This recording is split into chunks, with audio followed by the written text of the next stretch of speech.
Thank you for joining Becky and me. We want to wish all of our friends and family around the world a very happy Preparation Day today and a very happy Sabbath tomorrow. And one of the things I'm thinking about is when we all go to church, we're all interpreting things differently.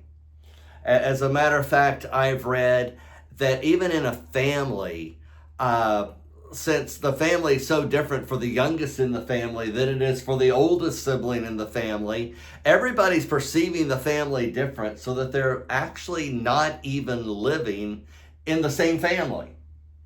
And I thought, that is not only true of our families, this is also true of church, and something for us to keep in mind that when we're in church, not everybody's having the same experience we are. Not everybody's interpreting everything just like we are. And it reminds me of a passage here in 1 Corinthians, as we've been studying our Sabbath school lesson lately on 1 Corinthians and 2 Corinthians. But 1 Corinthians 13, 11, and part of 12. When I was a child, I spake as a child. I understood as a child. I thought as a child. But when I became a man, I put childish things away. For we now see through a glass darkly, but then face to face. And so as Paul's talking about interpreting things as a child and reasoning as a child, but then looking through a glass darkly, I realize that our past are like glasses that help us see and perceive life. And the fact that we've all had a different past, a different background, especially as children, we're looking through our own glasses, and oftentimes we're seeing totally different things. For example, when I was real little, my parents would take me to the Tulsa Oiler baseball games. Now, this was a long time ago because of course, in 1976, the Tulsa Oilers left Tulsa, and then we have what we have now, which is the Tulsa Drillers baseball team. But when I was real little, we would go to the Tulsa Oiler baseball games. And we would be sitting there in the crowd. I'd be sitting with all these people around me, but yet we were not watching the same game. Because in my little mind, I thought that the pitcher, the catcher, and the batter were their own team. And then I thought the infielders were a team. And then I thought the outfielders were another team. And I thought they were just somehow rotating. So I'm sitting there with everybody else. They're not watching the same game I am.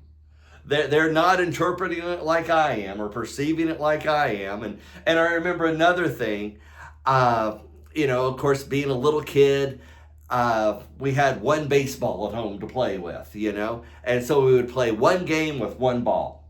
And I remember, again, a little kid watching the Tulsa Oilers play baseball, and one of the players would knock a foul ball into the stands. The umpire would throw the pitcher a new ball. To everybody else, no big deal. Throw the ball, keep the game going, right? I had to wrap my little brain around that.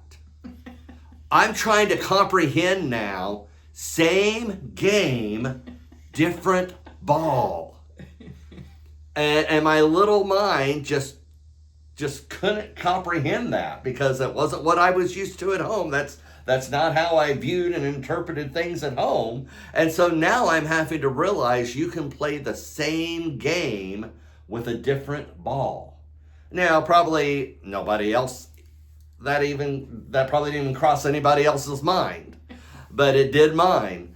And so I am at the ball game with hundreds, if not thousands of other people, totally interpreting, perceiving, and watching a game that nobody else there is even aware that I'm seeing it that way.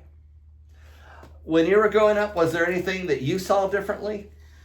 Well, around Christmas time, the stories of Santa Claus would come out, and we'd see stuff about Santa Claus on TV. And as a little girl, I knew that Santa Claus was just a game that everybody played at Christmas time. What do you mean, just a game? it was just a game. It's not real. Santa Claus wasn't real. And I grew up believing that everybody played that game. Everybody played that game. And that was a surprise to me when I finally realized that a lot of the kids my age thought it was real. But it's not. Nope. Wow. Okay. No, I knew that. I'm just kidding. But yeah, this is just one example of the many ways that we all perceive things differently. At school, you thought everybody's in on a joke and everybody else was taking it for real. Mm-hmm. and so that again is why it's so important, especially as a church family, that we're aware that people are perceiving things differently. For example, a while back, I was giving Bible studies to a young husband and wife, a young couple. And I wasn't realizing the glasses that he was using from the way he was brought up to look at life. And so we're in this Bible study, and I'm talking about how the cross saves us from sin. And I'm talking about the cross when Jesus died on the cross on Calvary.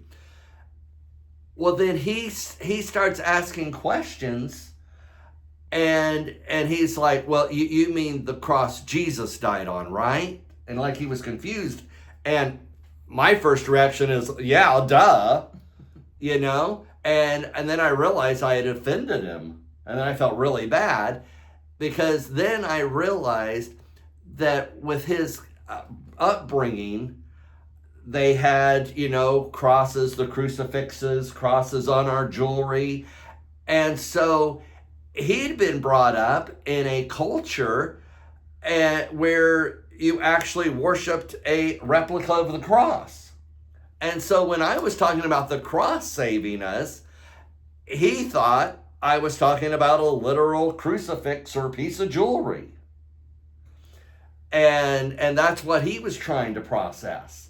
And so my reaction was a little blunt, and now I'm more aware now that people are looking at things differently and interpreting things differently, so we need to be more careful. Mm-hmm. And so I just wanted to share that so that we can remember when we're at church, people are all interpreting things totally different. They don't understand everything exactly the same way we do. The good news is the Holy Spirit brings us to the truth. Like Paul said, when I was a child, I thought as a child, but when I became a man, I didn't think that way anymore.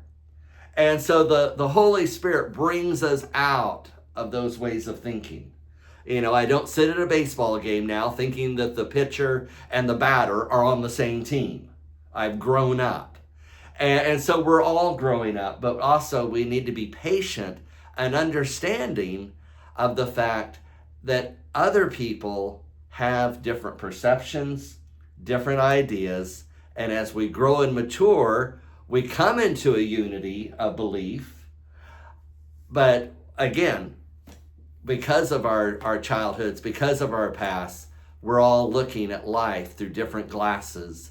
And so we need to be aware, we need to be patient as we teach others, and we need to be understanding of where other people are coming from, instead of just assuming everybody is coming from the same place we are, right? So I just wanted to share that. I just wanted to share my baseball story, and I hope the rest of it all made sense. So thank you for joining us again, and we wish you all a very happy Sabbath. God bless.